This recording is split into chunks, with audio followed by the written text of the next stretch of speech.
Now, here's the uncomfortable part of this. Okay, here's the uncomfortable conversation.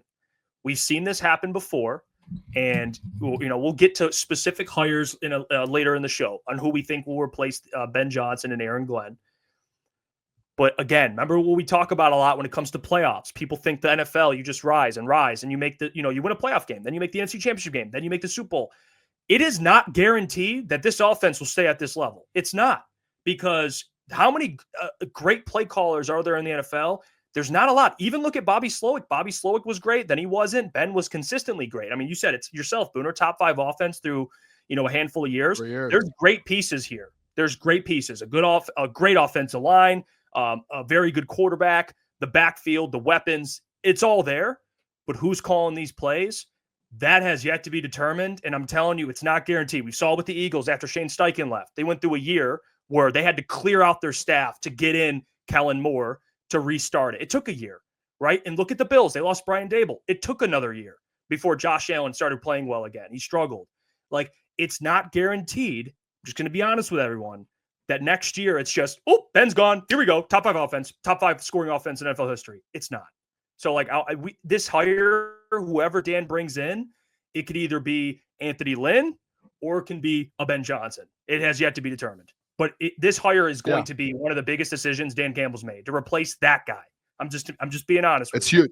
I think both ways, like offensively and defensively. Like this is going to be the biggest. Like, we're talking about adding players and rebuilding, like reloading. The biggest thing that's going to happen this offseason is Dan Campbell picking an OC and a DC.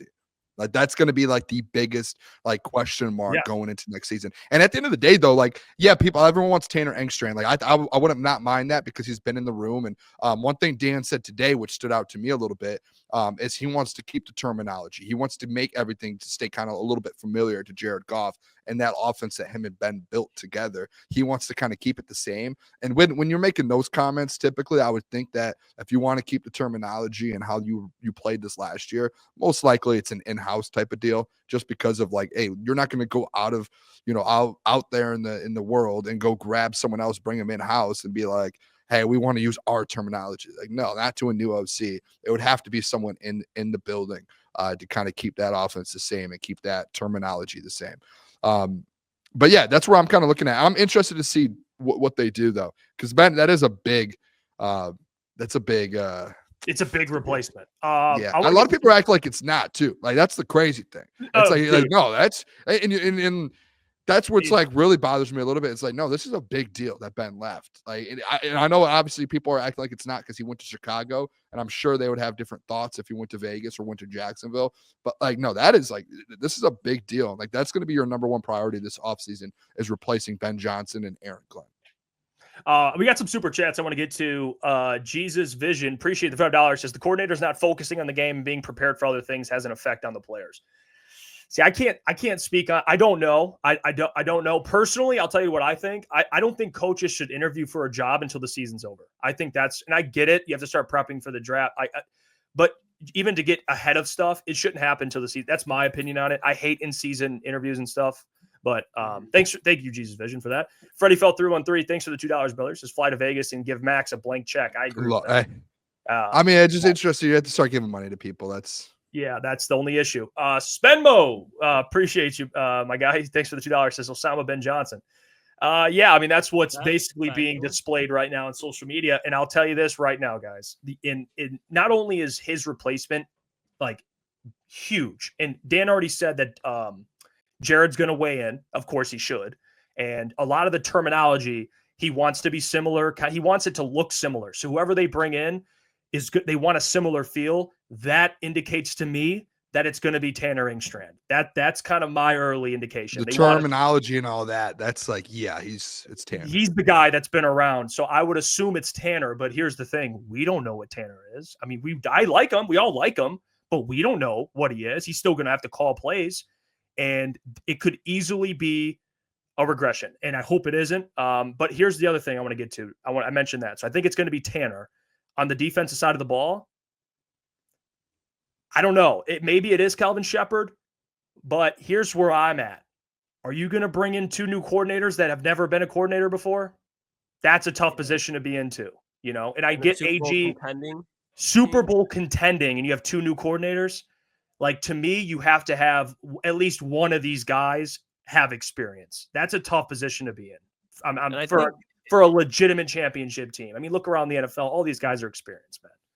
It needs to be on the defensive side of the ball, because I agree with you. Because when you look at it, what's going to make or break it? Again, we talked about it all year, and Jeff, you were proven right on it, like we mentioned a couple of times. Like, offense will win you games, but defense will win you championship games. When you're in the NFC with guys like the offense that Philadelphia has right now, the offense that Minnesota has, hell, even the NFC North of the Packers and Bears with Ben Johnson right now, you need a guy that's seen it before on the defensive side of the ball. If you have a guy who's a defensive coordinator who now has to learn how to game plan situationally in the playoffs, that's not something that I think the Detroit Lions are. That's not a situation they should be in. When you have Dan Campbell and Scotty Montgomery used to be a head coach in college football. He's been an assistant coach for many years in the NFL. Like, I think they have enough. Antoine Randall, guys who have been in that moment where they can kind of, if the offense takes a dip, they'll be good enough. But we've seen year in and year out with the weakness of this team is the defensive side of the ball. So we can't have another weakness, quote unquote, something you're holding back with inexperience at the defensive coordinator position. I think Kelvin Shepard at this point,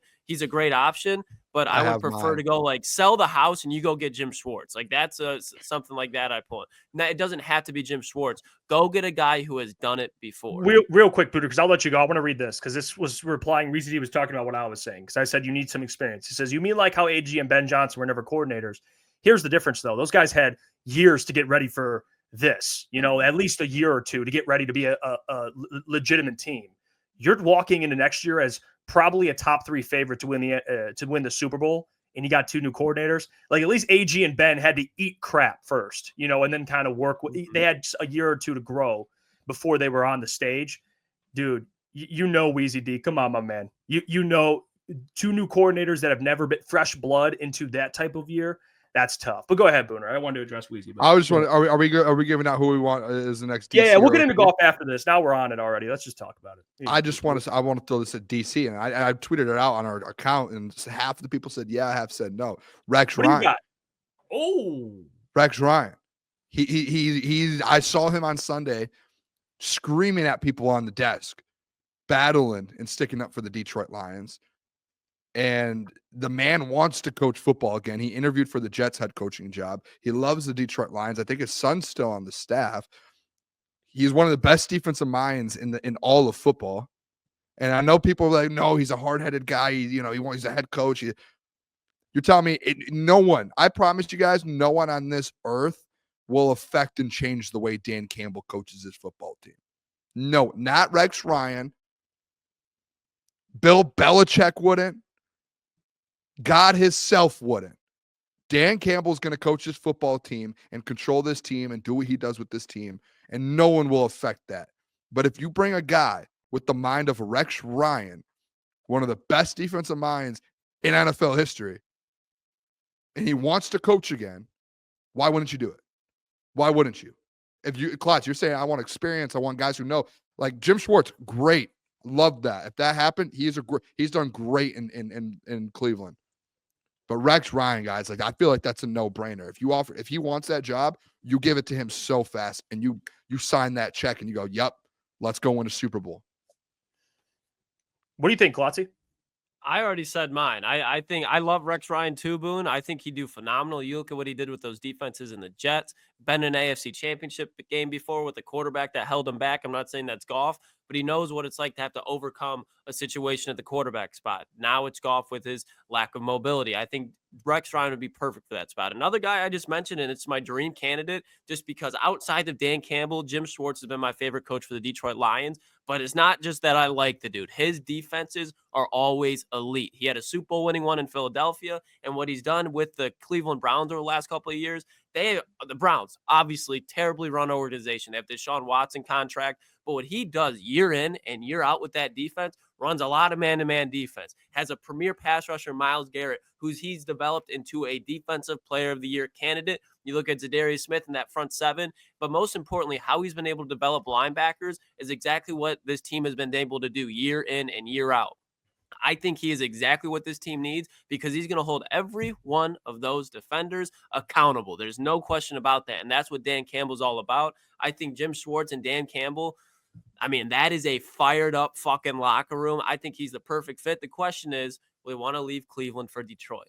I mean, they're basically in the same geological region. They're both in the shitty part of the U.S. right off the lake. You could be in the Midwest still. You're going to be playing for a contender, and you're going back home. And I think everybody here would open them with open arms. Like, everybody would love Jim Schwartz in Detroit. So bring him back. Now, how would that work? How would that work if is he under contract? How does that work? Like, is he expired? Like, is he up? Like, how does that, if he's with the Browns? I'm just genuinely asking. How does that?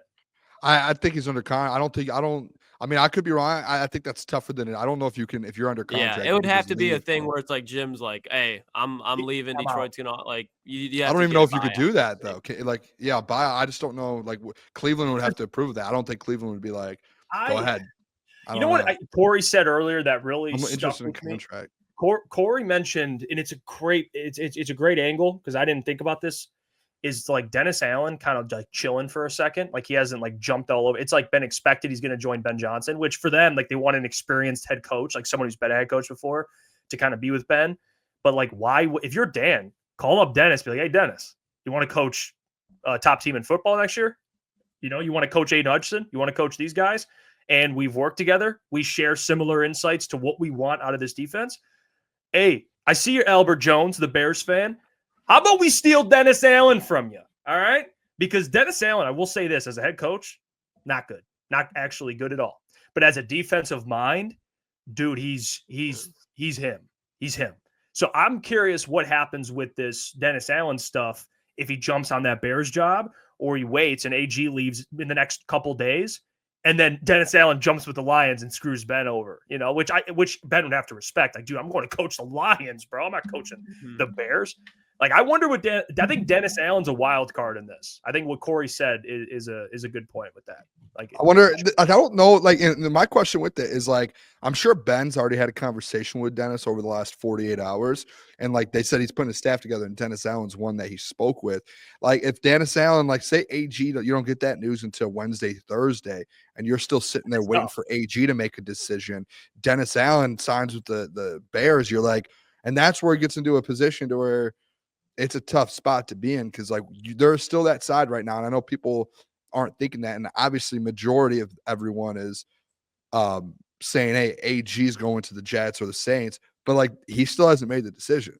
What if hear me out? What if Dan talked to him? You know, they're like, hey, we're going to see what happens with AG here. Wait, yeah, that could happen. But, like, you're still sitting there. If that didn't happen, you're still sitting there and you're like, hey, AG could still come back. AG's like, I'm back. And he was like, shit, Dennis, you got to go to the Bears. He's coming back. But like that's how I look at it a little bit, to where they're waiting. I hope in the next 48 hours, and I see someone said Robert Saleh. Okay, with that, have we even talked about that yet? Because there's a situation with them. Yeah, Jacksonville, he's already getting a second interview. I think he was in a bad spot in New York, first of all. He was never going to be successful. So I think he'll still be a good head coach, and he has a second interview with Jacksonville. Even then, with the 49ers, they offered him the biggest contract in as a coordinator. Like, he would be the highest paid coordinator in the NFL, I believe. I thought I saw. So, like, he has that to lean back on, like a familiar place, a defense that, you know, has a lot of pieces, just like the Lions. That's fair. So to me, I think Saleh's out. Maybe we see in the next couple of days a Saleh interviews with the Lions. That would be big time. But because Lou Anarumo took that Colts job, man. He took the Colts job, yeah. Mm-hmm. So that he was quick. He took that job like today earlier. So like he's gone. He's out. I really am. I know we were all with Kelvin Shepard for months, or someone in that room. I really hope I'm with Klotz. Like, I truly hope they hire outside for DC. I want them to bring on defense. I want an experienced defense coordinator that has we've seen it. Like, we've seen them do that. Like, a former head coach who didn't work as a head coach, but we know, like, hey, that guy's a great DC. Like, he was a good DC. What if that would be Eberflus comes to the D and you got Ben Johnson? Like, that's another guy who's a good defensive coordinator who just couldn't be a head coach. He's a good DC. Yeah, he is. That's where it's I would like a guy like that who we know is going to be a solid DC, who's going to put a great defense on the field and has the experience to go win a Super Bowl like that. That would, honestly, now that I'm thinking about it, Matt Eberflus. It wouldn't be bad. It's kind of like a little counter. Yeah. You take be a great hire. Oh, dude, imagine Eberflus. Who would? Hey, but here's the question. He doesn't have to call timeout, so we're good. No, he doesn't. Let's say Matt Eberflus gets hired theoretically as a Detroit Lions coordinator. Who would have more success, Eberflus as a Lions DC or Ben Johnson as the Bears head coach? Eberflus is the Lions DC. I mean, Eberflus is the Lions DC. Argument settled. Lions win that one then. 100%. I think that, so what we were saying as With far as this not bringing roster? anybody. Yeah, I'm 100% with you, Boone. Hey, what's going on there? It's Jeff Iafrate. Appreciate you for finishing the video. You can check out one of the videos here suggested or show support by commenting, liking, and subscribing. And buy your merchandise, officialctsports.com.